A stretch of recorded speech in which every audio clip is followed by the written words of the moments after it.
Wi-Fi has given us the ability to cut networking cords, but if you're not careful, it's all too easy for laptop-toting freeloaders to steal your broadband.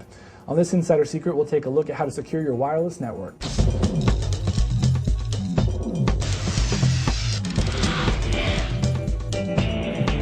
want to take a moment out now to talk about wireless security. I don't know how many people go out, buy a wireless router for their business, their home, bring it in, set it up, and not turn on the security. You're literally asking for people to come in and start messing with your files. So, what can be done? The first thing to realize is that out of the box, Wi-Fi is generally insecure. This means that most people with a little bit of knowledge are able to access your system.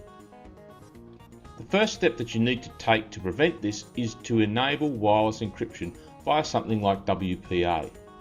All modern routers, wireless access points support this. And literally there are dozens of things you can do to make your computer more secure on a network, is also to turn on MAC address filtering.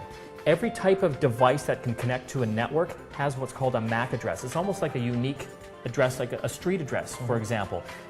If you type in the specific MAC addresses for all the different devices and laptops that are going to be accessing the networks, then only those things can get in, and then you have a really, really secure network. Which is your service set identifier, or otherwise known as your wireless network name. If you don't hide it, you're just inviting folks into your network, since it will be visible to anybody scanning for a wireless network. Also, don't make your SSID easy to guess.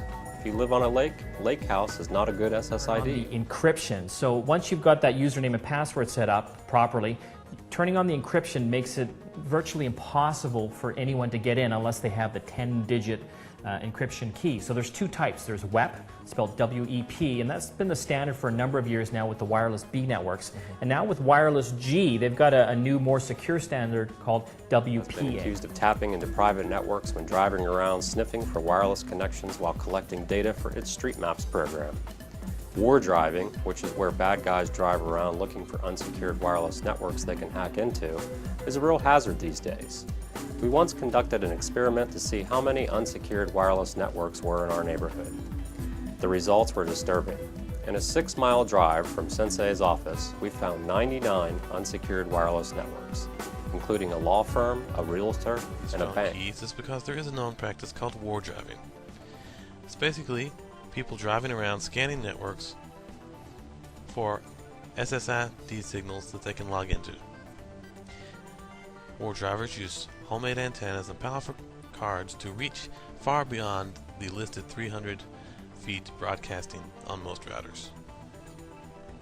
They can use these strong antennas and network cards to steal your internet access, or sometimes even worse, hack into your network. So again, in summary, make sure that you change the admin and the password from the default to something that people won't be guessing. Also turn on the wireless encryption, whether that's WEP or WPA.